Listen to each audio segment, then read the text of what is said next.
যে বর্তমান সরকারকে একটা ভূতে ধরেছে। এটা হলো শেখ হাসিনার ভূত। জুলাই নাই, আমরাও নাই। জুলাই আছে, আমরা আছি। জুলাই আছে, সরকার আছে।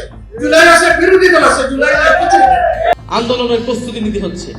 দর্শক, একবার গভীরভাবে ভেবে দেখুন তো, 5ই আগস্ট 2024-এর সেই ঐতিহাসিক ছাত্র জনতার গণ অভ্যুত্থান, যেখানে হাজারো তরুণ তরুণী সাধারণ মানুষ রাজপথে নেমে এসে দীর্ঘদিনের স্বৈরাচারী শাসনের বিরুদ্ধে রক্ত ঝরিয়েছিলেন।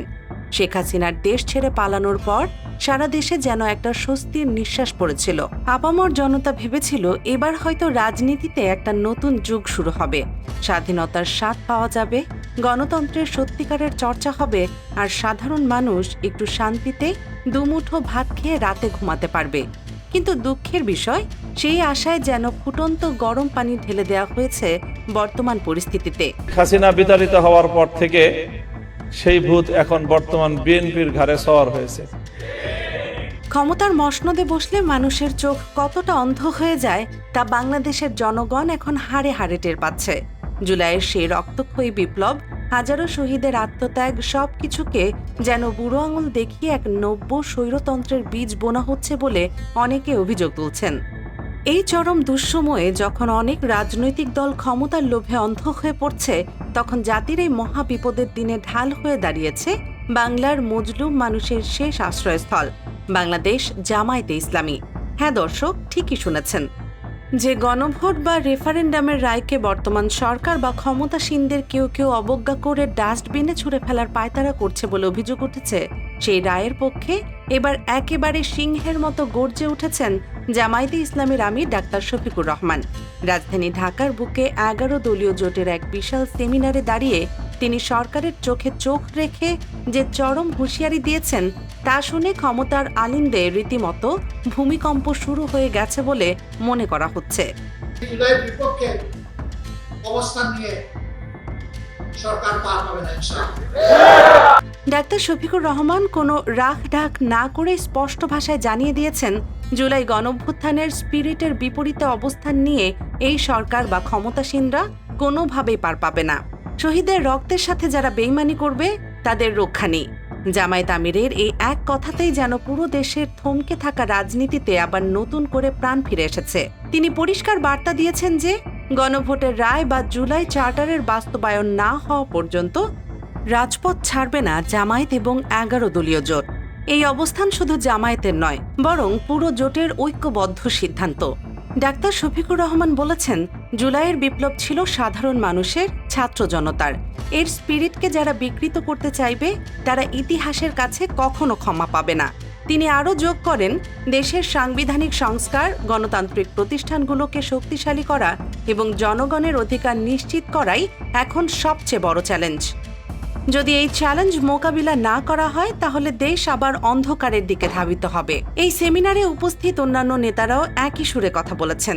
তারা বলেন, 2024-এর আগস্টের পর যে অন্তর্বর্তীকালীন সরকার গঠিত হয়েছিল, তার কাছে জনগণ অনেক প্রত্যাশা করেছিল, কিন্তু সংস্কারের গতি ধীর, অর্থনৈতিক সংকট বাড়ছে আর রাজনৈতিক অস্থিরতা কমছে না।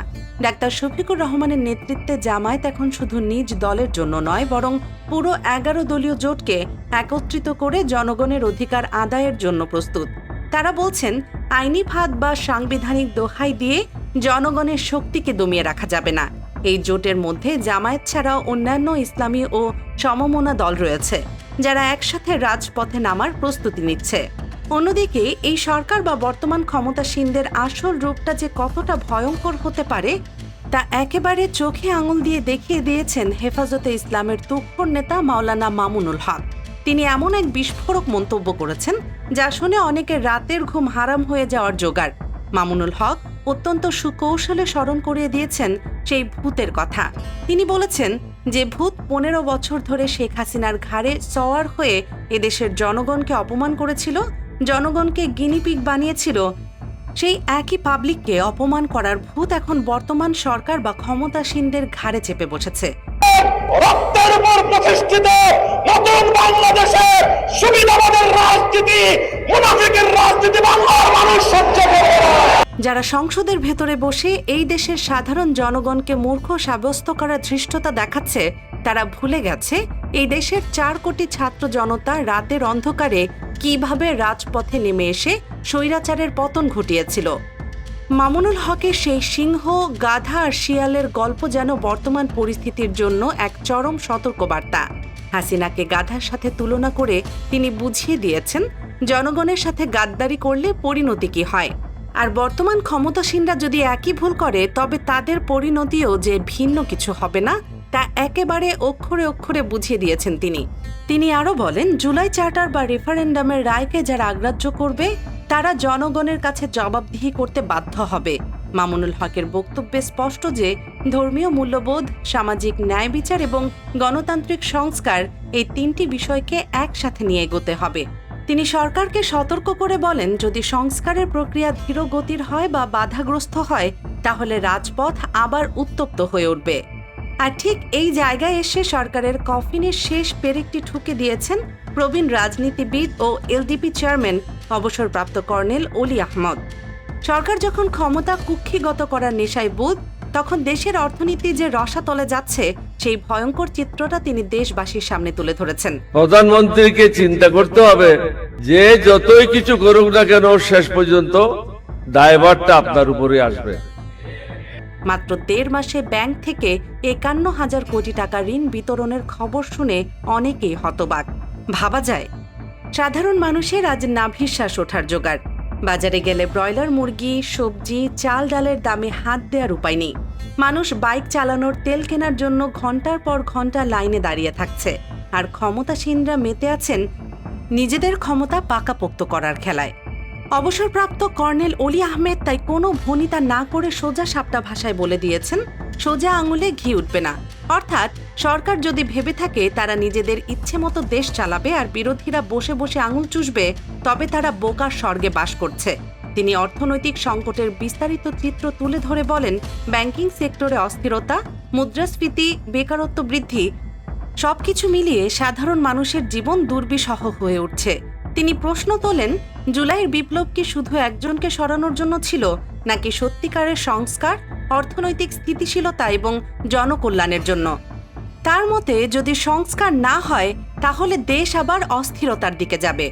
দর্শক, একটু গভীরভাবে চিন্তা করলে দেখবেন পুরো মাঠ ফাঁকা করে দেওয়ার যে মাস্টার প্ল্যান কেউ এঁকেছিল জামায়াতে ইসলামীর তুখোড় রাজনৈতিক চালের কাছে, তা এখন রীতিমতো মুখ থুবড়ে পড়েছে। সরকার ভেবেছিল জামায়াতকে হয়তো আগের মতোই কোণঠাসা করে রাখা যাবে, কিন্তু তারা বুঝতে পারেনি ডাক্তার শফিকুর রহমানের নেতৃত্বে জামায়াতে ইসলামী এখন আগের চেয়ে অনেক বেশি পরিণত, অনেক বেশি শক্তিশালী এবং জনগণের সাথে আরও ঘনিষ্ঠ। তারা কেবল নিজেদের দলের জন্যই নয়, বরং পুরো 11 দলীয় জোটকে সাথে নিয়ে দেশের প্রতিটি সাধারণ মানুষের অধিকার আদায়ের জন্য রাজপথে নামার চূড়ান্ত প্রস্তুতি নিয়ে ফেলেছে। এই জোটের মধ্যে রয়েছে বিভিন্ন ইসলামী দল, যুবশক্তি এবং সমমনা গোষ্ঠী। তারা একসাথে দাবি করছে জুলাই চার্টারের পূর্ণ বাস্তবায়ন, সাংবিধানিক সংস্কার, অর্থনৈতিক স্থিতিশীলতা এবং জনগণের ক্ষোভের প্রতি সম্মান।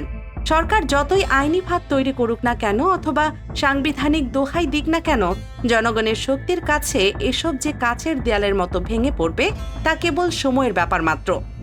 জামায়াতের নেতারা বলছেন তারা শান্তিপূর্ণভাবে আন্দোলন করবে, কিন্তু জনগণের রায়কে অগ্রাহ্য করা হলে তারা পিছুপা হবে না।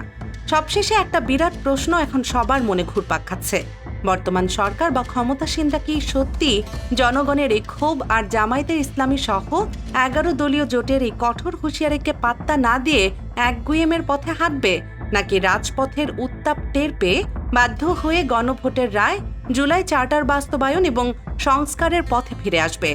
পরিস্থিতি যেদিকে এগোচ্ছে তাতে একটা বিষয় কিন্তু জলের মতো পরিষ্কার, জামায়াতে ইসলামীকে বাদ দিয়ে কিংবা জনগণের রায়কে পাশ কাটিয়ে এই দেশে আর কোনো স্বৈরাচারী নাটকের মঞ্চায়ন সম্ভব নয়। জামায়াতের এই অবস্থান শুধু রাজনৈতিক নয়, এটি জাতীয় ঐক্যেরও প্রতীক।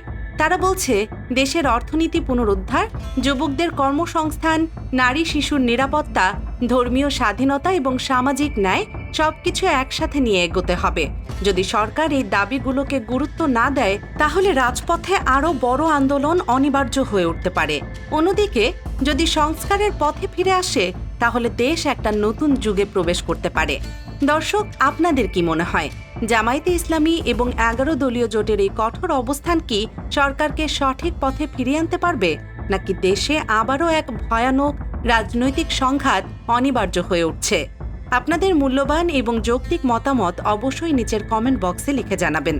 দেশের রাজনীতি, অর্থনীতি, সংস্কার, জুলাই চার্টারের বাস্তবায়ন আর দরকারি সব খবরের এমন সহজ, সাবলীল ও নির্ভুল বিশ্লেষণ সবার আগে পেতে দেশ নিউজ 24 চ্যানেলটি এখনই সাবস্ক্রাইব করে বেল আইকনটি বাজিয়ে রাখুন। ভিডিওটি ভালো লাগলে একটা লাইক দিন আর বন্ধুদের সাথে শেয়ার করে আসল সত্যটা জানার সুযোগ করে দিন। দেখা হবে পরের ভিডিওতে। ধন্যবাদ।